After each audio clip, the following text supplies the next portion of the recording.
The laptop screen glows red. 3 words burn across the glass like a verdict. Access denied, account locked. Lorenzo Vitali stares at nothing. His hands hover above the keyboard, and they won't stop shaking. 40 floors above Palermo, in an office designed to whisper power to every corner, a man who once commanded armies now sits frozen. The mahogany desk stretches before him like a grave. Empty whiskey glasses catch the afternoon light. On the surface, one thing waits, a cold silver pistol. He hasn't reached for it yet. Not today. Maybe tomorrow. The city below doesn't care. Palermo moves forward the way cities always do when someone falls. Quickly, efficiently, completely indifferent to the velocity of their descent. The door whispers open. Evelyn Marcus appears first, moving through the space like someone who has learned to take up less room with her body and her voice. She pushes a cleaning cart. Her gray uniform matches her gray hair, and her eyes carry something most people never develop. The quiet dignity of someone who has been overlooked for so long she forgot to expect differently. Behind her comes someone else. Naomi Marcus, mid-20s, same uniform, completely different way of wearing it. Where her mother moves like water, Naomi moves like a question mark. Her eyes don't settle.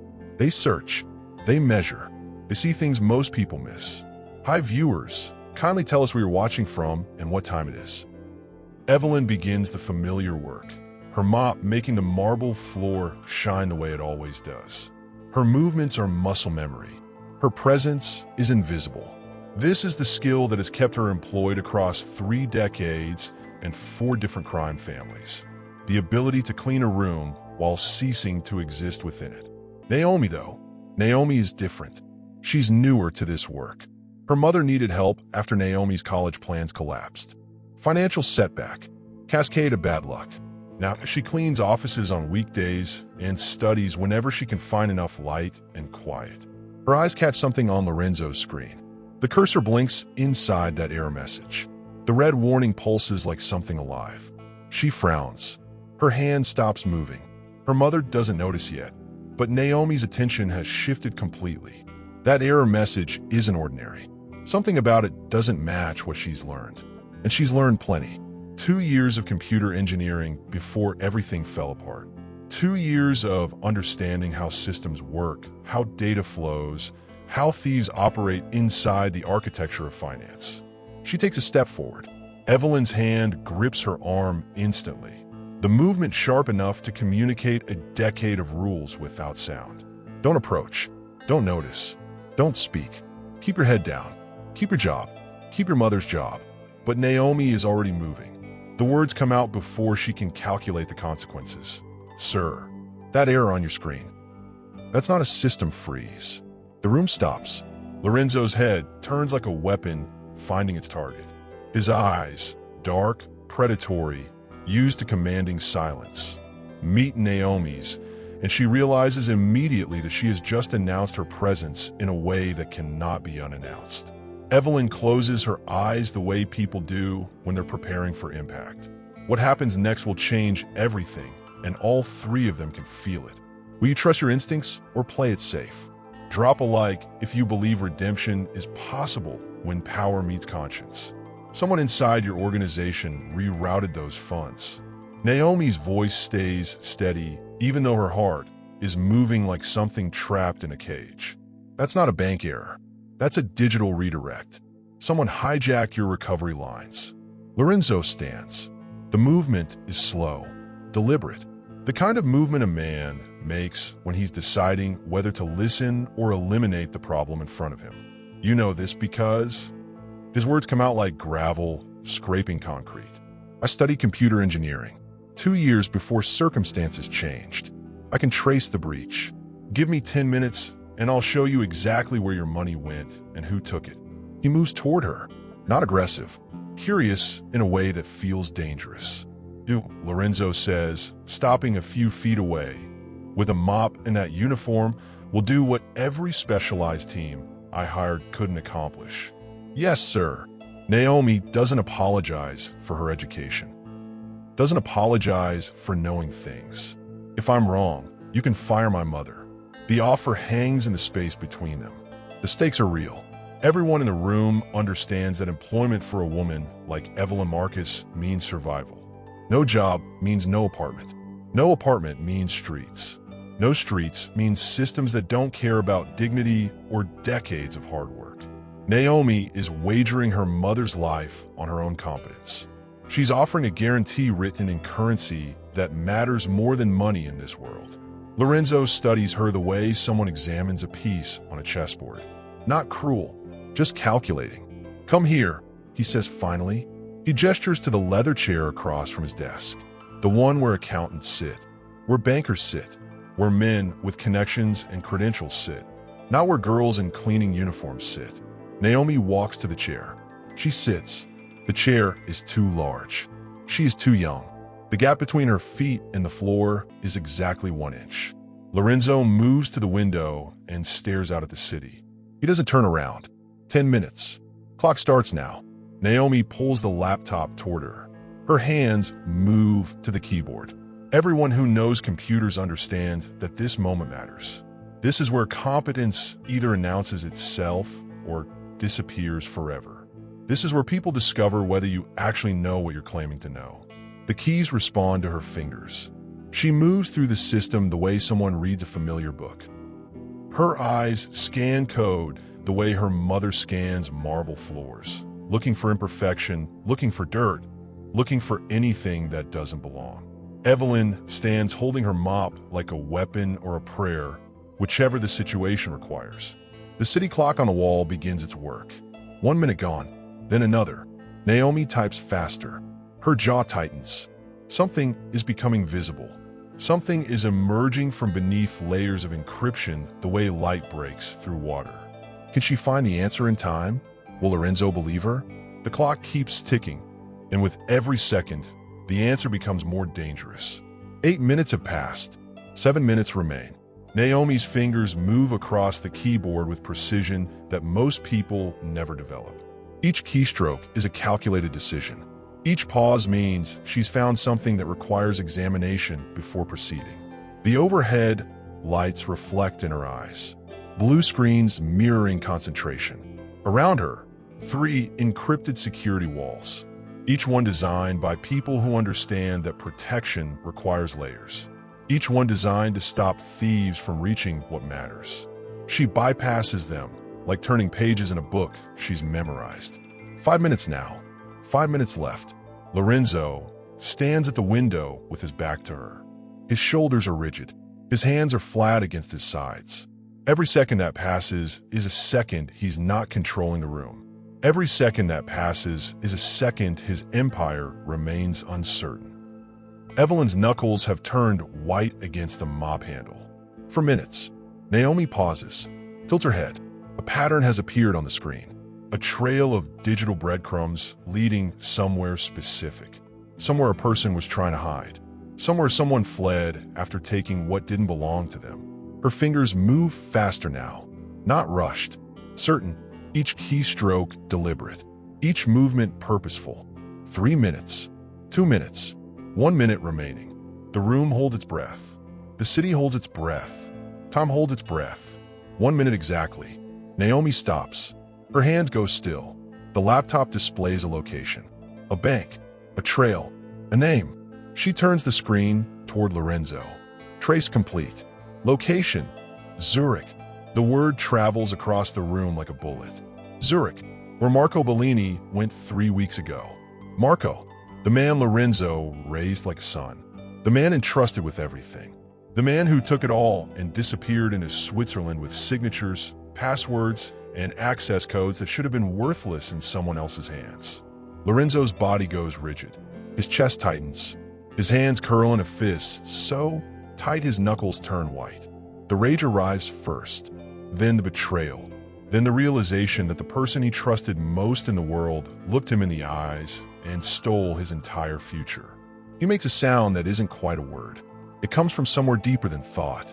Naomi watches him, studies him, then she types one more line.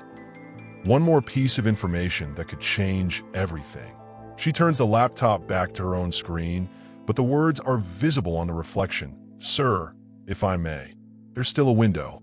If you move quickly, you can reclaim your offshore reserves. But you'll need someone who understands both systems and human deception. She meets his eyes directly. You'll have to trust me. Everything pivots on his answer. Does he? Or does he return to the old ways where trust is a liability and action comes from violence? The moment trembles between two possibilities. Sunset transforms the office. Orange light bleeds through the floor-to-ceiling windows and bathes everything in gold. The city below dissolves into shadow and amber. The space feels less like a fortress now and more like something ending. Evelyn and Naomi move through the office, preparing to leave, gathering their cleaning supplies, restoring the space to the way it was, making themselves smaller, making their presence diminish. Lorenzo stands at the window watching them. He hasn't moved in 10 minutes. The decision happening inside him is happening silently, privately, in the space where man decides who he wants to become. Wait. His voice carries across the room. Not commanding, requesting. They stop. Both of them, mother and daughter frozen. Evelyn, your daughter. She's sharp. The maid's response comes measured and quiet. She's stubborn, sir, like her father was. God rest him. A pause settles between them. Not the silence of power dynamics, where one person waits for another to speak, but a human pause. A moment where two people recognize something true about loss. Come back tomorrow, Lorenzo says to Naomi. Same time. Bring what you need. From that moment forward, Naomi Marcus is no longer the maid's daughter doing temporary work. She becomes the only rope thrown to a man who's drowning in his own empire's collapse. That night, and every night after, she arrives with her laptop. The office transforms into something else entirely.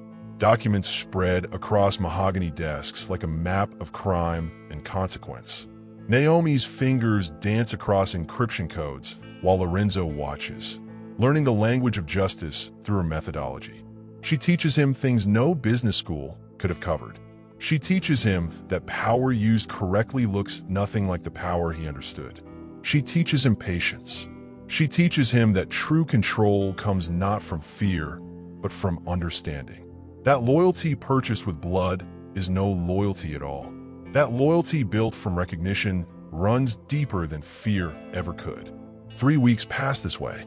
Documents accumulate. Evidence emerges. The picture becomes clear. Marco Bellini's theft was surgical, planned, executed by someone who understood exactly where the vulnerabilities existed in Lorenzo's systems. One night at 3 in the morning, Lorenzo studies Naomi across his desk. The blue light from her laptop casts shadows across her face. She's still working, still focused, still believing that truth matters enough to lose sleep for. You remind me of someone I once was, Lorenzo says quietly. Naomi looks up. Someone good, someone hungry, for what's right, not for what's profitable. She closes the laptop. Then help me protect my mother's peace. Help me expose them, all of them. Lorenzo nods. In that gesture, something fundamental shifts in his body. The Mafia boss who commanded armies through fear now takes direction from a girl who asks for nothing except justice. In the kitchen downstairs, Evelyn prepares coffee at 3 in the morning. She moves through the dark space quietly. Her hands know where everything is without light. She hears her daughter's laugh from upstairs, a sound she hasn't heard in months, a sound she thought circumstance had permanently removed from the world. She closes her eyes. She prays. She waits because she knows this feeling. She knows the sensation of good fortune arriving just before catastrophe. She knows how quickly everything can collapse. In the parking garage below, a car idles. Headlights off, engine running. A person sits watching the building, watching and waiting for something they're expecting, watching and waiting for the perfect moment. Someone is observing. Someone knows something about this arrangement that hasn't been announced yet. Someone has already decided how this story needs to end. What will happen when Lorenzo's protection isn't enough? When the world outside his office comes crashing through the walls. Weeks unfold like documents being filed and refiled. The first headline appears on Thursday. The newspaper sits on Lorenzo's desk, and the words refuse to be ignored. Mafia financier caught in 120 million cyber theft. Then Thursday becomes Friday. Friday becomes the following week. The headlines multiply like a virus. Marco Bellini extradited from Switzerland. Vitali organization freezes assets pending investigation. Anonymous whistleblower dismantles criminal network. The city reads these headlines and adjusts its understanding of power. The empire that looked permanent is crumbling. The structure that seemed unshakable is falling. The man everyone feared is becoming someone they pity. Lorenzo sits in his office and watches the collapse happen through news cycles and court documents and freeze notices. He hasn't slept properly in days. The coffee has gone cold on his desk. The papers keep multiplying. He has not spoken to Marco. He will never speak to Marco. He has already spoken to journalists instead. He has already given evidence. He has already done what the old Lorenzo Vitali would have called suicide, told the truth about his own crimes. This version of Lorenzo understands something the old version never could. Sometimes you have to burn everything down to stop the fire. Naomi works through the reconstruction methodically, night after night at her laptop. Her fingers moving through encrypted systems and financial records and corporate structures. She teaches Lorenzo that power used to build is completely different from power used to dominate. That legacy means something different when measured by integrity instead of fear. One evening, as they finish decrypting a particularly complex financial trail, Lorenzo stops her. Why, he asks. You could have taken payment, disappeared, built a different life for yourself and your mother. Naomi closes the laptop. Her eyes meet his directly. Because my mother has spent 40 years making sure people like you understand that there's dignity in service. That loyalty matters. I wanted to show you what loyalty actually looks like. Lorenzo's throat tightens. His eyes water in a way they haven't in decades. I want to show you both, he says. He reaches into his desk drawer. His hand emerges with a folder. Inside, property deeds, registration papers, signatures completed and notarized, documents that transfer ownership. This is the apartment your mother cleans every single week, he tells Evelyn, who has appeared in the office doorway. Starting today, it belongs to her. Completely. No conditions. No debt to repay. Evelyn's hands begin to tremble. Her eyes fill with tears that don't ask permission. The mop handle slips from her grip and clatters on the marble floor. Sir, I can't. You already have, Lorenzo interrupts gently. For 8 years, you've been loyal when no one else was. When my family abandoned me, when my allies disappeared, you showed up. You worked. You served with dignity that most people would call foolish. Now it's time someone returned that loyalty. That night, Evelyn calls her sister in New York. Her hands shake so badly, she can barely hold the phone. She cries. She laughs. She says words she hasn't permitted herself to say in years. I'm home. I finally have something. I'm finally home. In the parking garage across town, the shadowy car's engine starts. A phone call is made. Voices exchange information. Numbers are discussed. Plans are finalized. The clock, it seems, has been running down towards something catastrophic all along. Everyone involved understood that peace was temporary, that happiness was borrowed time, that the world outside this office had different rules about mercy. What none of them understood was how quickly the walls would fall, and how thoroughly the system would turn against the one person trying to protect them all. Is redemption possible in a world built on corruption? Will Naomi's loyalty be enough to save her? Find out in the next chapter. Morning light floods through the penthouse windows and transforms everything. The marble floors shine. The office feels different now. Lighter, like a space where something heavy has finally been released. Lorenzo and Naomi sit across from each other in absolute silence. Not the awkward silence of people searching for words. The comfortable silence of two people who understand each other without sound. I want to pay you, Lorenzo says finally, for everything you've done. €1 million, 2 million, whatever number makes this fair. Naomi shakes her head. The movement is decisive. No, she says. Then what? Lorenzo leans forward. His elbows rest on the desk. He's genuinely asking, He's not negotiating. He's not commanding. He's asking like someone who has learned that other people's answers matter.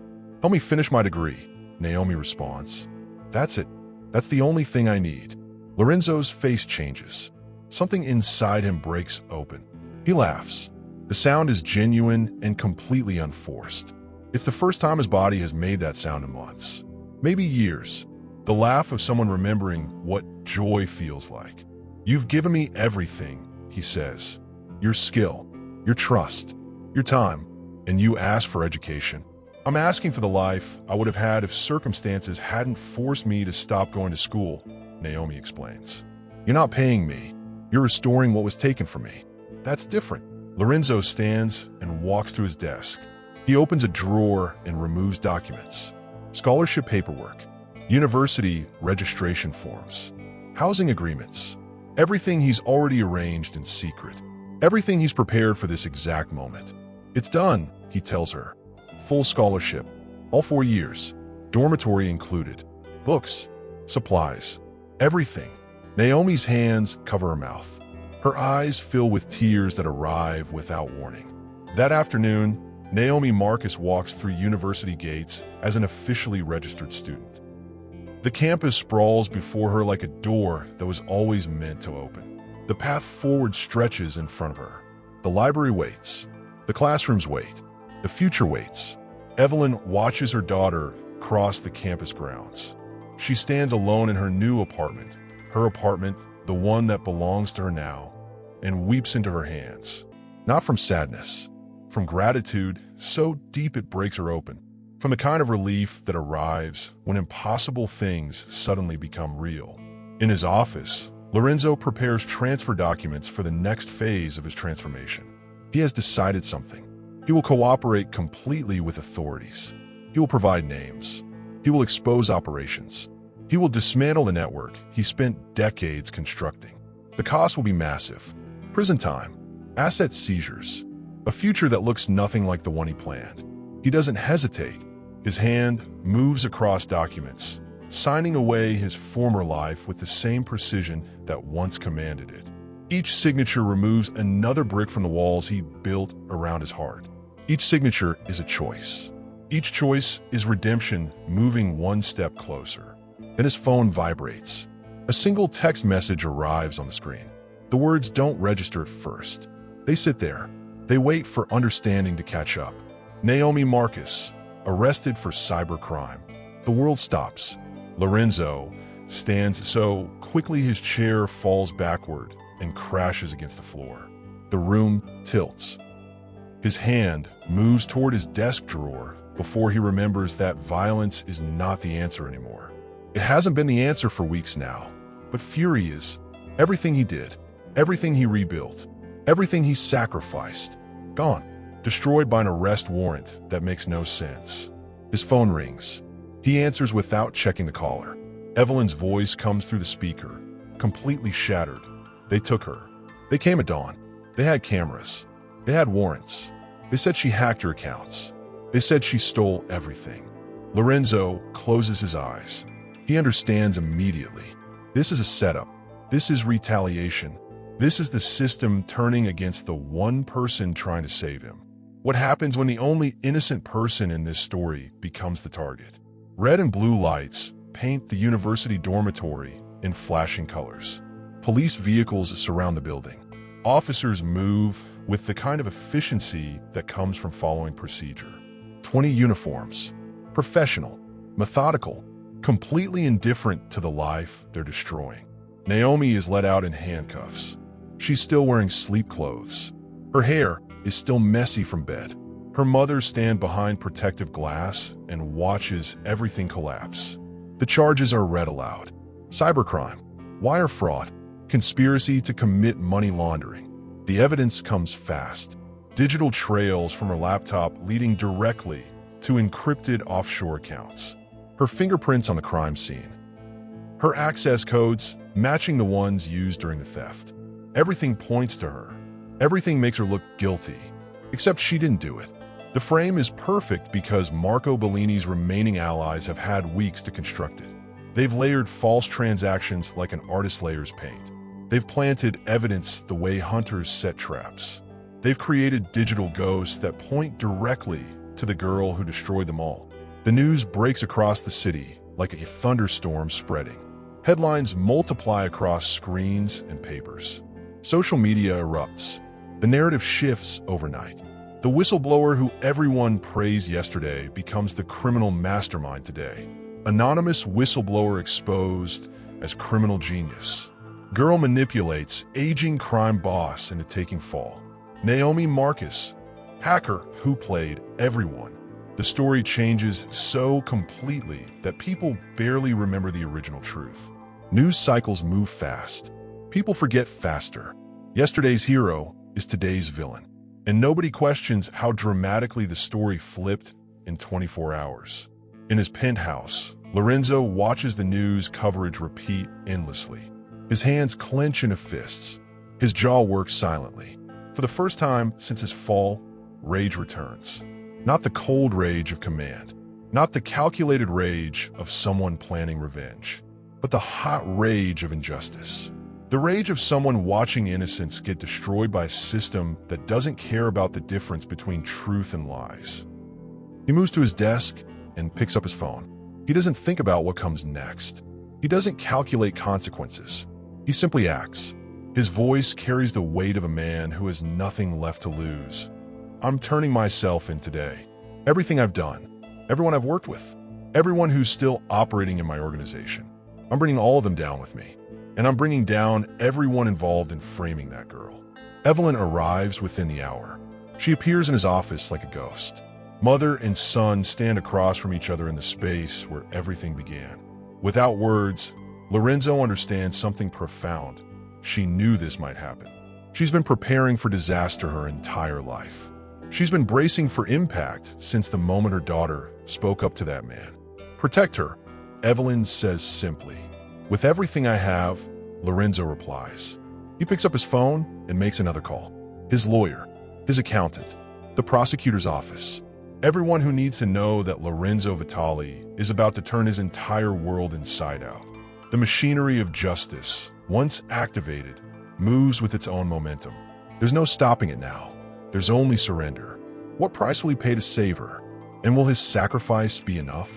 The courthouse rises like a stone judgment against the Sicilian sky. Cold marble hallways echo with footsteps. Lawyers move quickly, consulting with each other. Journalists gather outside like birds circling something wounded. Lorenzo Vitali walks into the building flanked by attorneys. Cameras explode with light. Journalists shout questions that go completely unanswered. The microphones reach toward him like desperate hands. He doesn't slow down. He doesn't acknowledge any of it. The courtroom is packed. Prosecutors sit at their table with careful expressions. The judge enters. Everyone stands. The machinery of justice begins. The charges are read. The prosecution presents evidence. The case builds against Naomi Marcus methodically, piece by piece, each detail designed to make her look guilty. Then Lorenzo stands. His lawyer grips his arm. The fingers dig in, try to communicate that this is a bad decision, that whatever he's about to do will have consequences that cannot be undone. Lorenzo stands anyway. He walks to the stand and raises his right hand. He swears to tell the truth. Then he destroys everything. Under oath, Lorenzo Vitali confesses to everything. He names associates. He exposes operations spanning 3 decades. He describes systems and schemes and criminal arrangements that the authorities have been investigating for years. He gives them everything they want and more. But most importantly, he provides evidence about Naomi Marcus. Naomi Marcus, he says directly, worked for me as a technical consultant. Nothing more. The evidence against her is fabricated. I have communications from Marco Bellini's remaining associates discussing exactly how they planned to plant those false transactions. I have emails. I have recorded conversations. I have everything you need to understand that this girl is innocent and is being framed for crimes she didn't commit. The prosecutor stands. His expression has shifted. He's not sure what to do with a man who's confessing to protect someone else. Mr. Vitali, the prosecutor says carefully, You're admitting to everything we've suspected about your organization for decades? I'm not admitting, Lorenzo corrects. I'm confessing. There's a difference. Admission is passive. Confession is active. I am actively taking responsibility for crimes I committed over many years. And I'm offering the government a deal. The judge leans forward. What kind of deal, Mr. Vitale? Lorenzo's voice doesn't waver. Half my remaining assets go to the government. Every dollar, every piece of property, all of it. In exchange, Naomi Marcus receives full immunity. Complete. She walks out of here with no charges, no record, no future destroyed by something she didn't do. And you understand what you're surrendering? The judge asks. Everything that was never really mine to keep, Lorenzo responds. The courtroom goes silent. The kind of silence that arrives when something sacred happens inside a space built for judgment. The kind of silence that tells you the machinery is about to change direction. Naomi's hands cover her mouth. Tears come down her face. Evelyn weeps openly, her shoulders shaking. The judge and prosecutor exchange glances. They're lawyers. They understand power dynamics and negotiations. They understand that this man is offering surrender that cannot be refused. He's burning his entire future to protect someone innocent. Within hours, documents are drafted. Within hours, Naomi Marcus is released. But Lorenzo Vitale remains in custody. The deal is finalized.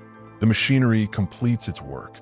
The man who once ruled an empire now sits in a holding cell, knowing he will never leave prison during whatever time remains in his life. He did it willingly. Will this sacrifice matter, or will it all be meaningless? A wooden bench sits overlooking the Mediterranean Sea. The waves move constantly, indifferent to human drama.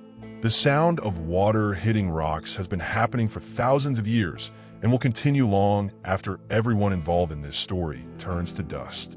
Naomi finds him there. She's been released. The charges have been dropped. The case has been dismissed. She walks out of institutional buildings into sunlight and finds a bench where a man sits feeding pigeons from a paper bag of breadcrumbs.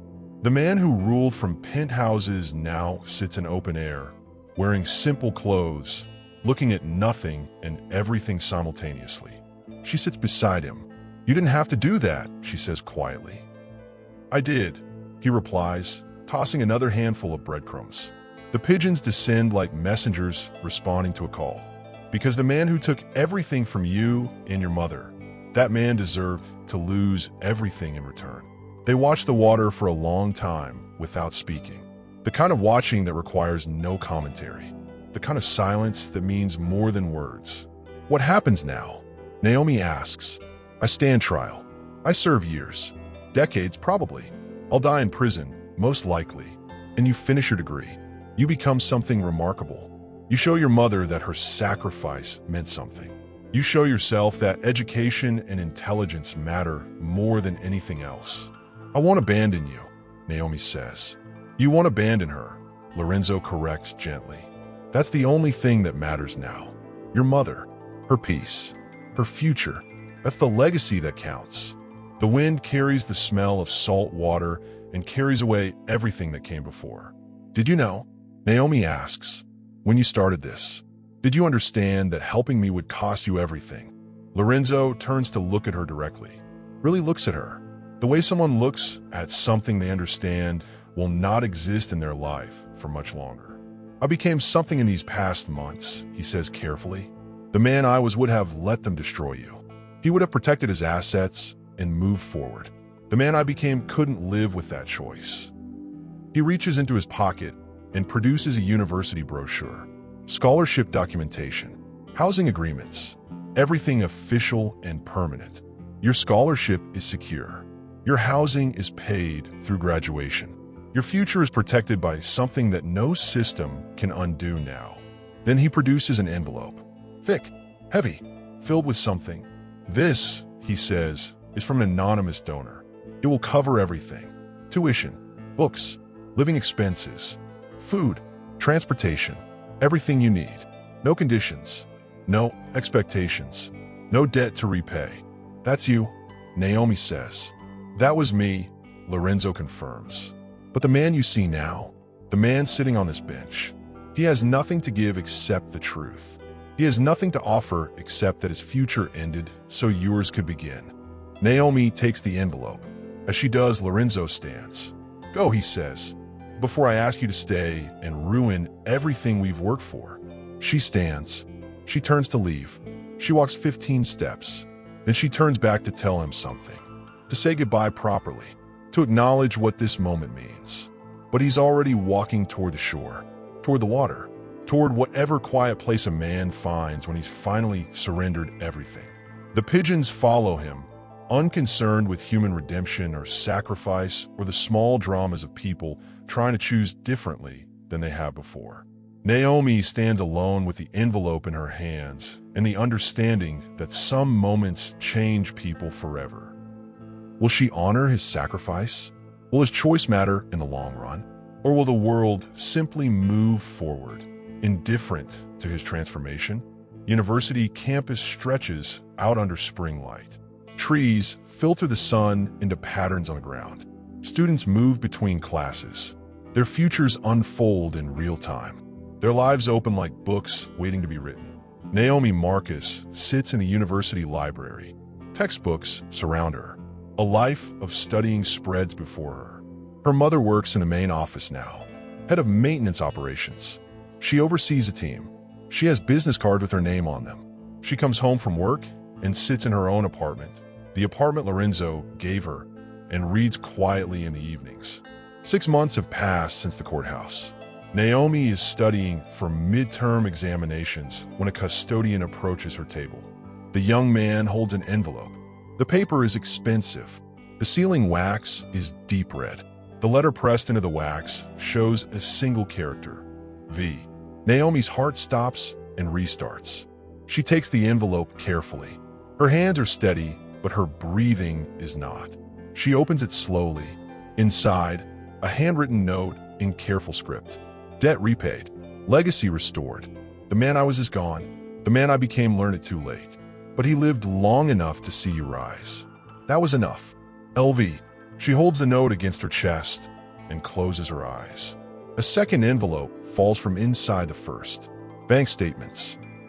A scholarship deposit that covers not just her tuition, but her mother's retirement, her mother's future secured, her mother's peace purchased with the remaining assets that the government didn't seize. Outside the library windows, life continues. Students laugh. The world spins. Classes change. But in this quiet corner of a university dedicated to futures, a young woman understands something that most people never quite grasp. Redemption isn't about erasing the past. Redemption is about choosing differently in the present. The note sits before her. The paper is water-stained as if it traveled far, as if it was carried by hands that understood time was measured differently now, as if it came from someone who had already accepted the journey it would take. She reads it once more and smiles. Not the smile of happiness, but the profound smile of someone who learned that power's greatest gift is knowing exactly when to surrender it. Somewhere in a cell, or in memory, or in whatever realm holds the spirits of men who chose conscience over comfort. Lorenzo Vitali's story ends. And Naomi Marcus's story, the real story, the one that matters, finally begins in earnest. Her mother will graduate from night school next year. Her mother will open a small business helping other women like her. Her mother will travel to places she always wanted to see. Her mother will live a life that has nothing to do with cleaning other people's spaces or disappearing into walls. And somewhere, in a place where debts get balanced and legacies get measured, the man who owned everything and lost it all will understand that the greatest power he ever exercised was the power to let go. 3 years pass inside concrete walls. The cell measures 8 feet by 12 feet. The bars are cold steel. The window shows sky only if Lorenzo stands on his toes and angles his face at exactly the right angle. He has learned the precise calculation. He teaches other inmates to read. He works in the prison library shelving books. He receives a letter once every month from Naomi. She writes about university, about classes completed, about friendships made, about her mother's business growing. about how many people she's helped because of education. One letter arrived last week. It contained a photograph. Naomi at graduation, cap and gown. Her mother standing beside her, tears streaming down her face. Both of them smiling at a camera with the kind of smile that comes from surviving something impossible. The photograph sits on his bunk in a small frame made from folded paper. Then one afternoon, a guard appears at his cell door. The guard is not the one who usually brings him dinner. This is someone else. Someone with an expression that means news. Vitali, the guard says. You got a visitor. Lorenzo doesn't move. He hasn't had a visitor in 3 years. His family abandoned him long ago. His associates disappeared. His organization scattered. The only person who knew where he was is Naomi, and she has never come. She's never sent word requesting a visit. He stands anyway and follows the guard to the visitation area. The room is divided by plexiglass. Telephones connect the separated spaces. Cameras watch from every corner. Sitting on the other side of the glass is not Naomi. It's Evelyn Marcus. She looks different now. She's gained weight, healthy weight. Her hair is styled. Her clothes are expensive, but not ostentatious. She looks like someone who has learned how to live instead of just survive. She picks up the telephone on her side. He picks up the one on his side. Hello, Lorenzo, she says. He can't speak. His throat closes. Tears arrive without permission. My daughter wanted to come, Evelyn continues. She's finishing graduate school now, a doctorate in cybersecurity. She's going to teach at the university. She wanted to be here, but she's completing her thesis. Lorenzo nods silently. She sent me to tell you something, Evelyn says. She sent me to tell you that you kept your promise. You protected her. You changed her life. And now she's going to change other people's lives. Lorenzo wipes his eyes with his sleeve. But that's not the main reason I came, Evelyn says. Her voice shifts. Something harder appears in her expression. Something that suggests she has something else to say. I came to tell you that there's a man coming to see you tomorrow. His name is Marcus Thompson. He's a journalist. He's been investigating Marco Bellini and the people who framed Naomi. He's been building a case that proves the original trial was compromised, that evidence was planted, that the prosecution knew about the frame and proceeded anyway. Lorenzo's body goes still. Marcus is going to tell you everything, Evelyn continues. He's going to tell you that what you did, what you sacrificed, it might not have been necessary. That if he had done his job 3 years ago, Naomi would have been protected by truth instead of by your confession. She pauses, lets that statement settle. But Marcus is also going to tell you that he's writing a book about your story, about power and corruption, and what it looks like when someone chooses conscience, about how one man's transformation inspired his daughter to build a career helping people who were framed by the system. Evelyn's eyes are wet now. You're not going to be forgotten, she says. What you did is going to matter in ways you can't even imagine yet. The visitation time ends. A guard signals that time is finished. Evelyn stands and hangs up the phone. She presses her palm against the glass. Lorenzo presses his palm against the glass on his side. They stand this way for a moment. The glass between them, the system between them. But the connection is there. Real, unbreakable. She walks away. He watches her leave. And then he returns to his cell, to his bunk, to the photograph of a girl at graduation, looking like someone who survived something impossible. What will the journalist reveal? Will it change anything? Or is redemption already complete regardless of what investigations uncover? Subscribe now and turn on notifications so you don't miss the continuation of this incredible story. Leave a comment sharing your thoughts. What would you have done in Lorenzo's position? Your insights inspire others. The journalist sits across from Lorenzo in the prison visitation room. Marcus Thompson is black, mid-50s, wearing a suit that suggests he has spent time outside these walls and built something in that time. His hands hold a file folder. His eyes hold something like apology. I should have been faster, Marcus says immediately. I should have done this investigation 3 years ago when a frame happened. I have no excuse except that I was working other stories. I was distracted. When I finally looked at the evidence against Naomi Marcus, I understood immediately that something was wrong. Lorenzo listens. He doesn't interrupt. The digital trails were too perfect. Marcus continues. That was the first red flag. Actual criminals don't leave trails that perfect. Actual criminals make mistakes. These trails looked like something designed, constructed, built by someone who wanted an investigation to reach a specific conclusion. Marcus opens the file folder and produces documents. I found communications between corrupt prosecutors and Marco Bellini's remaining organization. They were planning the frame before Naomi was even arrested. They knew that if she wasn't stopped, she would keep exposing their operations. So they decided to stop her by making her the criminal. Lorenzo absorbs this information silently. The governor has been briefed. Marcus says, the state is considering pardoning you, not overturning your conviction entirely. That's more complicated legally. But a pardon acknowledges that while you committed crimes, you also paid an extraordinary price. That the original prosecution was compromised. That you did something remarkable. I don't care about a pardon, Lorenzo says. His voice is hoarse from 3 years of not speaking much. I did what I did because it was right. If it takes the pardon to mean Naomi gets recognized as innocent, then that's good. But for me personally, I've already received everything I need. Marcus nods like he expected this answer. Naomi said you'd say something like that. Marcus responds. She told me to tell you that her mother explained something to her. That true redemption isn't about being released from prison or being recognized as heroic. It's about knowing you chose differently than you would have before. That you became someone different. That the choice itself is the reward. Lorenzo's hands clench and unclench on the table. There's something else. Marcus says, the book I'm writing will tell your story. Not as a crime story, not as entertainment, but as a real account of what it looks like when human beings change. When power gets dismantled from the inside.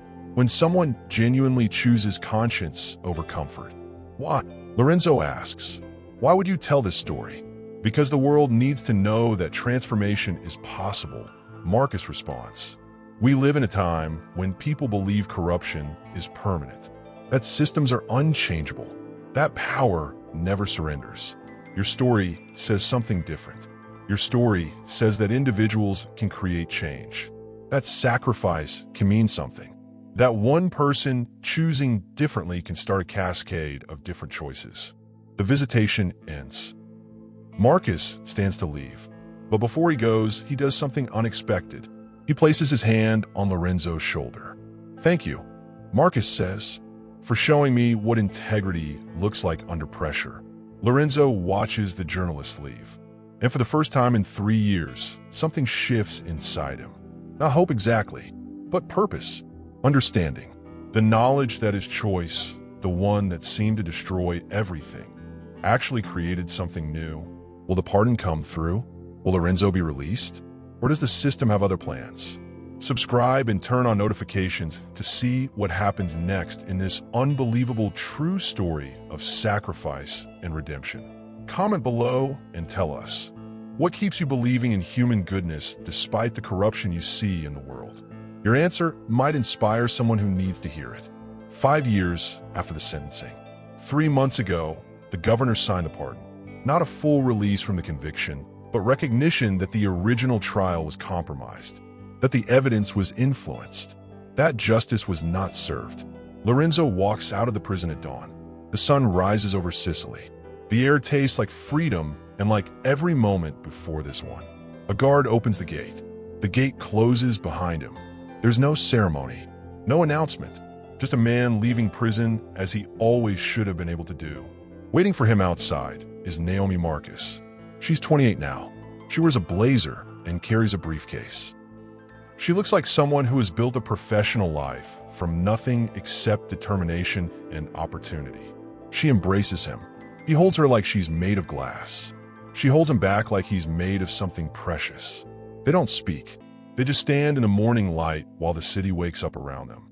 Later, they sit in a coffee shop overlooking the city. The same city that once seemed like his kingdom. The same city that destroyed him. The same city where everything changed.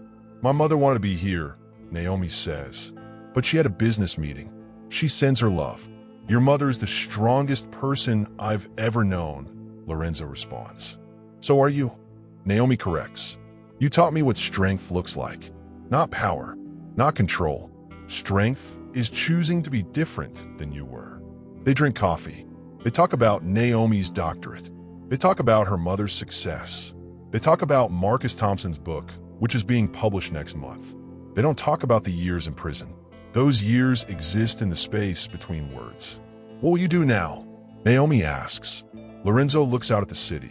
He has money left. The government didn't seize everything. He has skills. He has time. He has possibilities.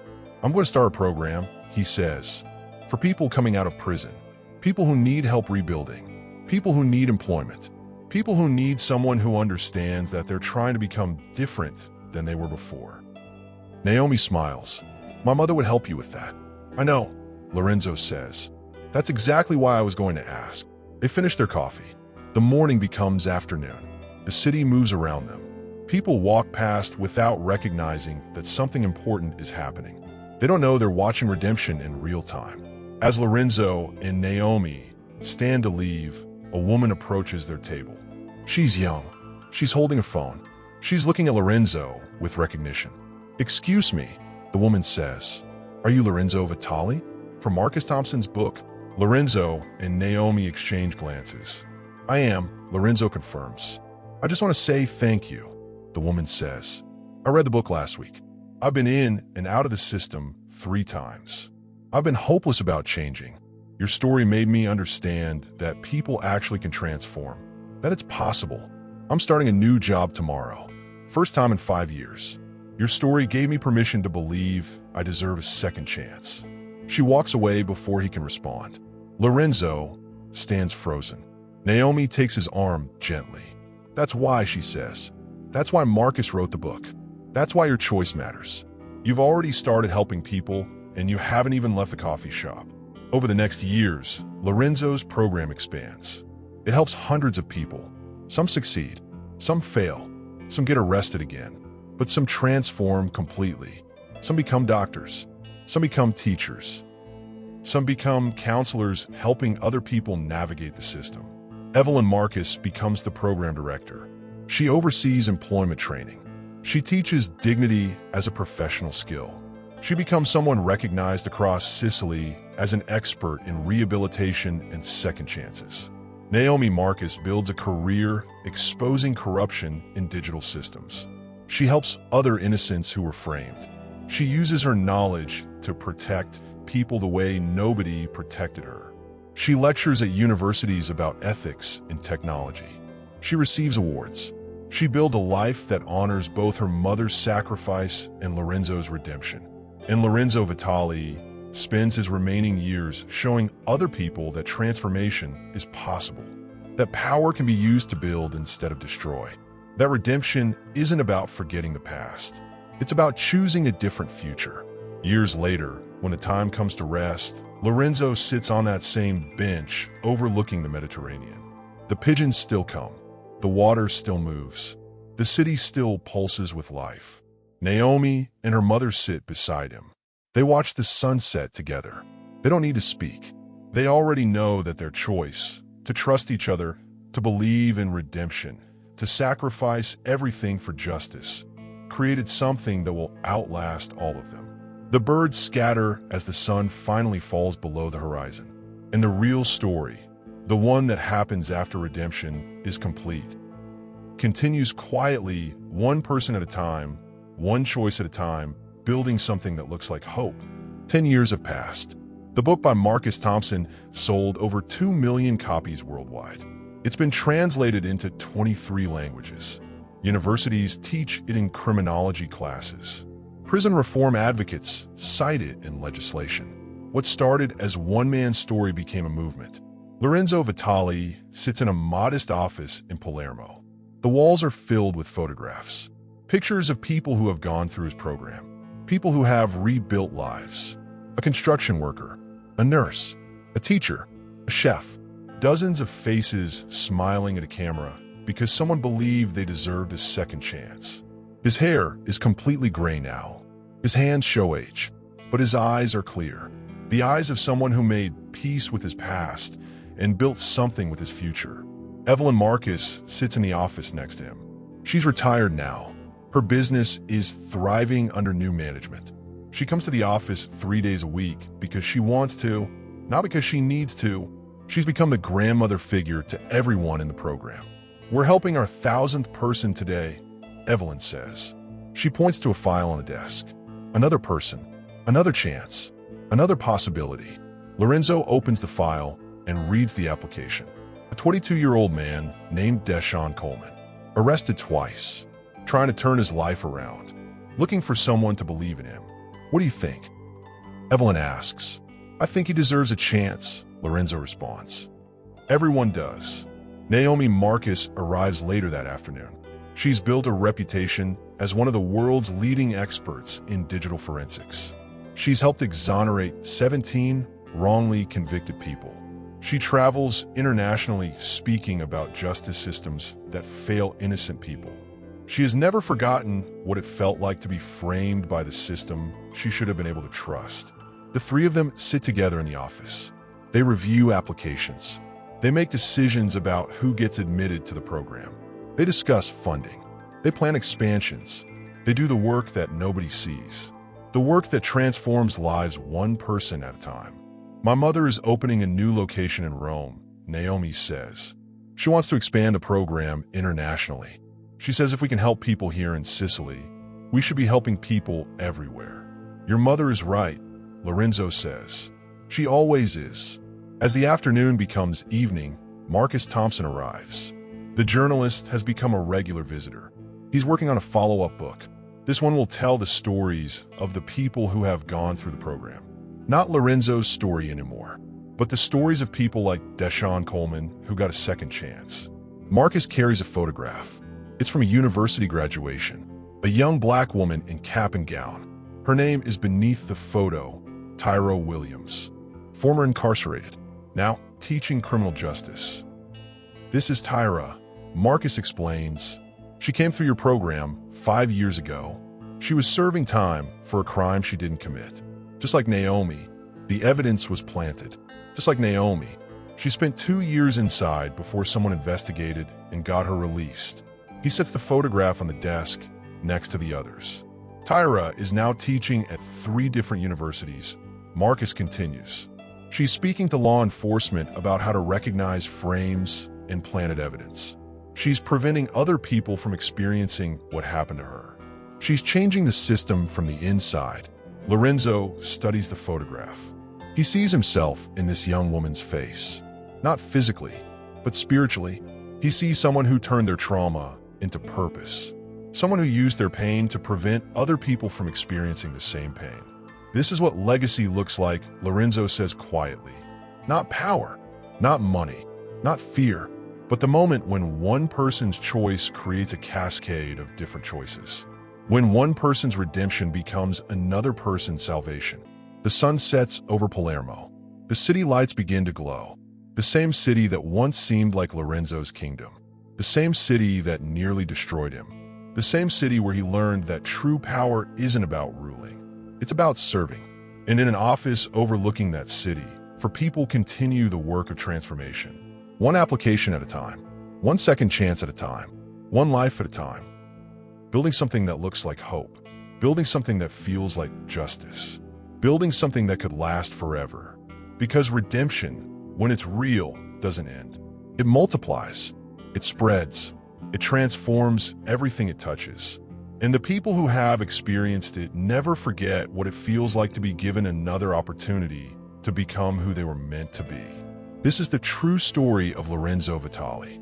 Not the story of a mafia boss who lost everything, but the story of a man who found everything by learning how to give it away. Thank you for being part of this journey. Subscribe, turn on notifications, and join us for more stories that prove human transformation is always possible. Share your own story in the comments. Together, we create change.